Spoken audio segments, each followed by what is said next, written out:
Hi guys, Simon Drizzlian here, doing some more of the voice of reason, and today I wanted to talk about the various different political structures that exist in the world, because there seems to be some confusion as to what we are in the US and what different places are in the world. So the various different ruling structures of any nation, and this has always been out through history, is that nearly everyone started off as a monarchy, in that they had a king or a queen, and succession would be within that royal family. And we still see this today. The UK is still a monarchy, mostly by name and not by action, in that it has a parliament that makes largely decisions on foreign policy, whereas a king is a complete ruler. It's not a dictator, that's different. But you have monarchies. One of the only monarchies I think that still exists in the world as a true monarchy is probably Thailand. So the king's rule is absolute, and he makes the rules, and everyone does what he tells them to do. So then most monarchies fall, and once they fall, they become a republic. So we saw this in France, for instance, during the French Revolution. We also saw that during the US Revolution as well, because the US was actually under the British monarch at the time, and from there on it turned into a republic.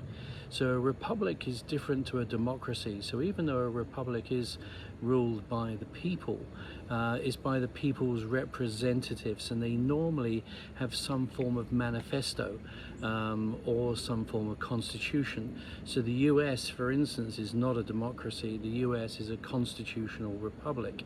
So republics, just like Rome, have two areas of rulership. They usually have like a house, and then they have a senate, and that's how most of the laws are actually created. After that, moving downwards, then you have then a democracy. So a democracy is just like literally ruling of the people by the people. People have representatives, and it's the majority rules at the end of the day. So whoever is the majority gets to make the laws, and that's how that rule is then done. Other systems of government are a little rarer. We have like a theocracy.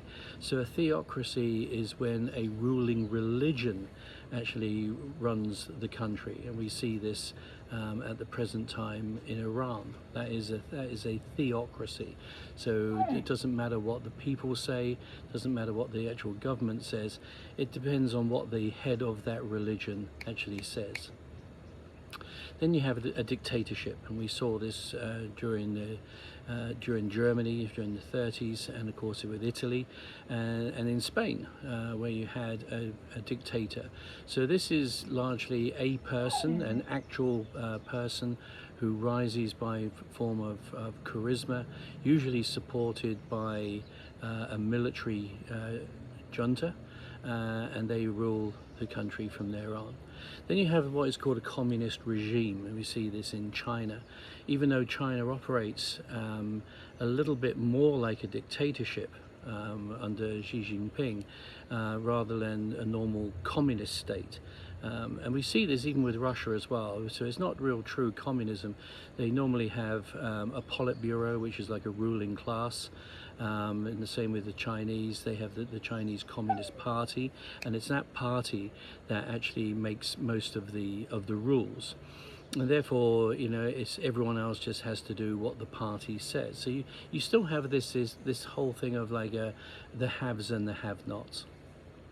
So other democracies would be, and changes of regime would be like going from communism in the 80s, like Poland, East Germany, and Ukraine. They changed over, and then they became democracies from there on. So what we see is that you've got to understand that people are people, and people's needs just don't change, and there's a hierarchy of needs. So what happens in most government systems, in nearly all these systems that I've just mentioned, there is the haves and the have-nots. One I didn't mention was technocracy. Okay, so a technocracy is where the person who has the most technical know-how makes the rules.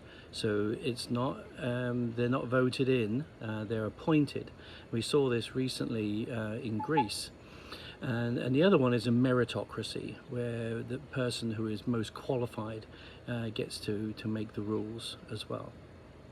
So you start to see that people, once they feel disenfranchised and they see this ruling elite, and we see this in nearly every country, they then start to arc up and they want something more.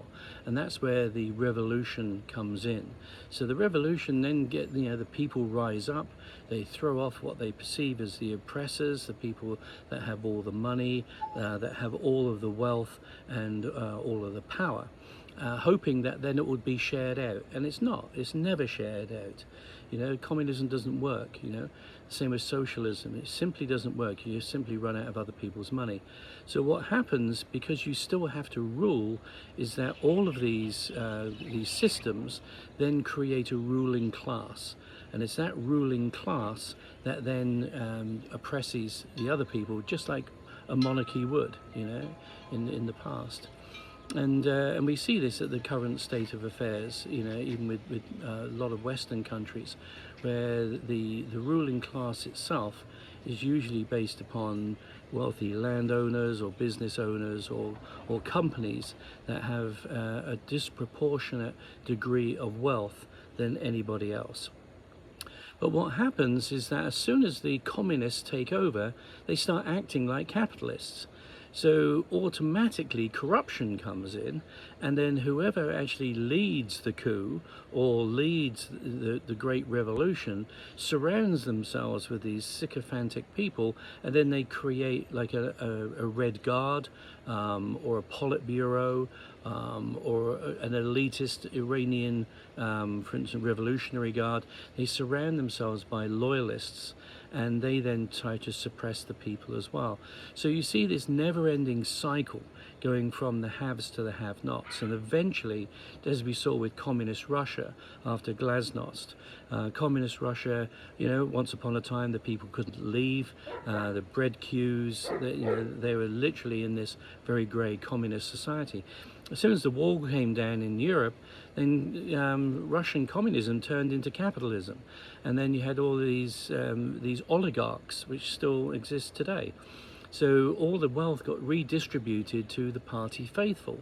So you're creating almost like another democracy, or another monarchy by a different name. And then it revolves around again. And then eventually, communism leads to capitalism. More capitalism leads to another divide of people.